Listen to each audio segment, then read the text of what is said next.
그래서 제가 오늘 말씀드릴 거는 거래소에 있는 이 비트코인은 안전한가, 그리고 또 ETF 시장이 열렸다고 하니까 거기에서 거래되고 있는 비트코인은 안전한가, 뭐 이런 안정성 문제에 대해서 좀 고민을 하실 수 있을 것 같아서 일단은 제가 하나, 둘, 세 가지만 말씀을 드리겠습니다. 첫 번째,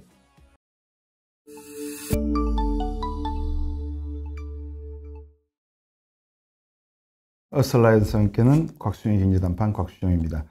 제가 비트코인하고 이더리움 ETF 시장이 열린 즈음에 해서 비트코인 가격의 변동성, 안전한 자산으로서 사람들이 인식하기 시작했느냐 등에 대해서 이제 말씀을 드렸는데, 오늘은 제가 비트코인의 해킹 기술에 대해서 잠깐 좀 말씀을 드릴게요. 비트코인이나 이더리움이라고 하는 게 알고리즘이고 프로그램으로 짜서 연결된 2100만 개의 비트코인을 가져갈 수 있는 하나의 알고리즘을 만든 거예요. 사토시 나카모토가. 예를 들어서 50개를 받았다고 쳐봐요. 내가 제일 성능 좋은 컴퓨터를 가지고 있는 게 낙첨이 돼가지고, 그러면 50개를 받았으면 지금 가격이 6만 달러라고 치면 50개 곱하기 6만 달러 해보세요. 얼마인가? 300만 달러죠. 33억 정도 되나요? 예, 그 정도 되는 가치를 가진 거예요. 근데 그렇게까지 올라가면 시장에서 이게 공식화된 화폐도 아니고, 그죠? 아무것도 아니잖아요. 예를 들면 우리가 컴퓨터 안에, 이 노트북 안에 제가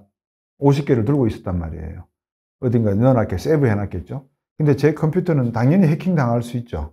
그러니까 어떤 사람이 소프트웨어 프로그램을 짜서 곽수종의 컴퓨터에 만약에 비트코인이나 이더리움이 들어있는 파일을 알아낸다면 그 파일에 있는 비트코인을 그대로 들고 나올 수가 있죠.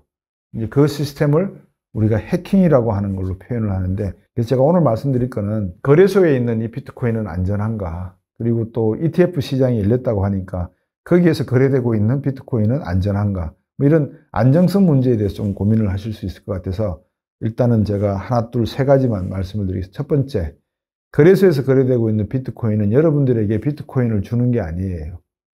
여러분들이 그 량을 가지고 있다는 숫자를 표현할 따름이지, 그 비트코인은 그 거래소가 하나의 담보된 물건으로 들고 있는 거예요. 블랙락이라고 하는 회사가 ETF를 하겠다, 비트코인을 이용해서 또 이더리움을 가지고 하겠다 그러면 여러분들이 그거를 거래를 하잖아요. 근데 거래하는데 여러분 지갑 안에는 그 거래된 양이 들어와요. 몇 개가 들어있다. 근데 실제로 여러분에게 비트코인을 주는 게 아니고 그 비트코인의 가치만큼에 되는 양을 가지고 있다는 증서를 보내드리는 거라, 이렇게 이해하시면 돼요. 왜?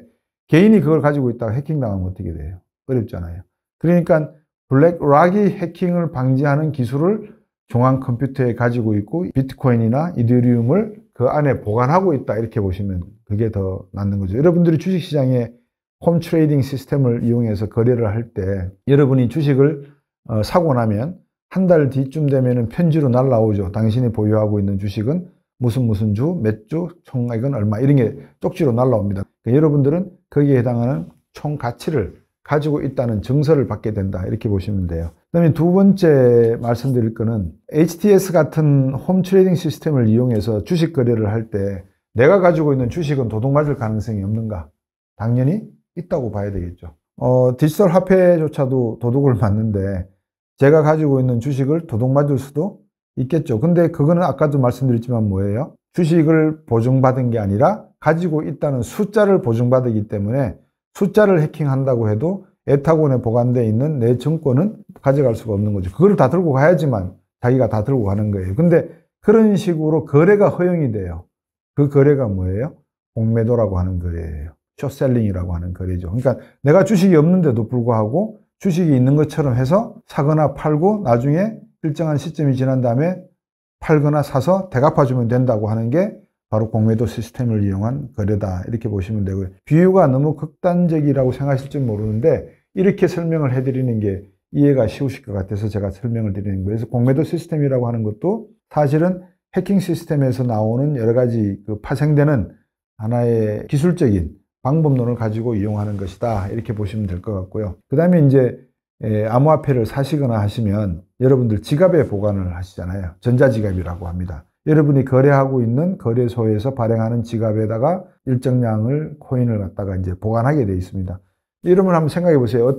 그 지갑도 안전할까라고 생각을 한번 해보실 수 있잖아요. 물론 그 양이 내가 비트코인의 양을 나타내는 숫자에 불과하기 때문에 안전하다고 할 수 있고, 그 다음에 그 내용, 실제 정보된 내용은 블록체인 기술에 의해서 중앙 컴퓨터에 보관되고 있으니까 나중에 내가 도둑 맞았다 하더라도 도둑 맞은 것만 디지털적으로 입증이 되면 보유된 양은 그대로 중앙 컴퓨터에 보관이 되고 있잖아요.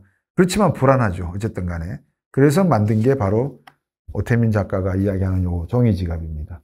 이 종이 지갑도 사실은 완전하지는 않아요. 왜? 잃어버리거나 불에 타버리면 없는 거죠. 그죠? 이거는 진짜 말 그대로 증서예요.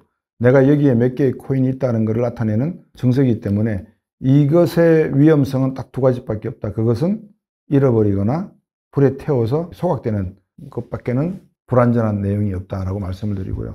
여기 보시면 종이 지갑에 보면 여기 아세톤으로 여성분들 왜 이렇게 매니큐어 칠한 거 지우는 거 있잖아요.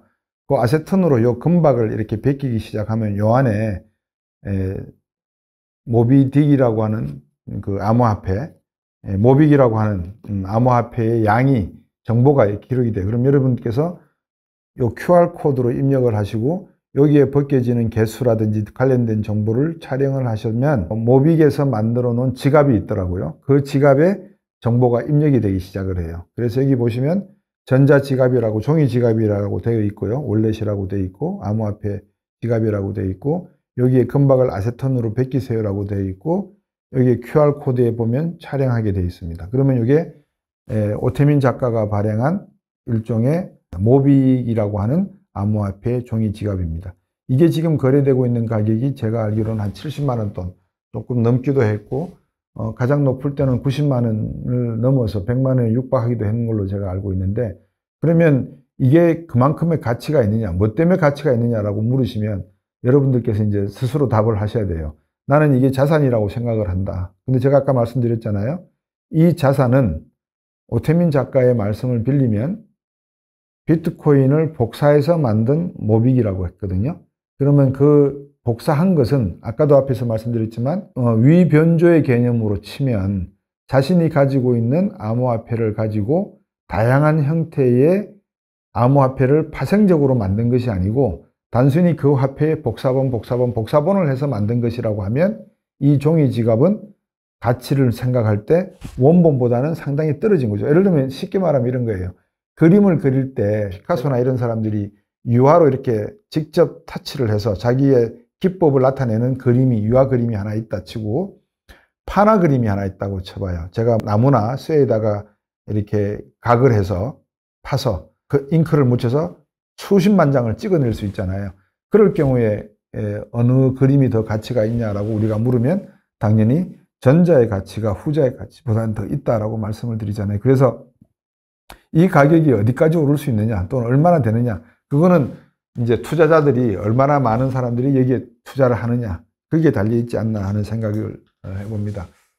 가장 안전한 것은 자기 자산을 지키는 방법인데 그 지키는 방법이 아직까지도 디지털 화폐 세계에서는 충분하게 제가 말한 충분하게라는 말은 제도적으로나 기술적으로나 또 개인적으로나 사회적으로 완전 보장된 방법은 존재하지 않는 것 같다. 이 위험성이 상존하는 것만큼 우리가 조금 더 이 암호화폐 거래가 활성화되기 위해서는 여러 가지 보안 장치가 필요하다. 이런 말씀을 드릴 수 있을 것 같습니다. 그래서 해커들 중에서 요즘 북한 사람들이 가장 많은 해킹 시스템을 동원해서 각 개인의 컴퓨터나 노트북에 들어있는 이런 전자화폐를 가져가는 그런 활동들을 하고 있는 걸로 알고 있고요. 그렇게 거래된 것은 앞에서도 말씀드렸지만 잡을 수가 없다. 도대체 어디에서 나왔고 누가 판 건지를 알 수가 없기 때문에 그 범인을 색출하기는 상당히 곤란한 것 같다. 하지만 트레이딩 되는, 거래가 되는 그 피크라고 할까요?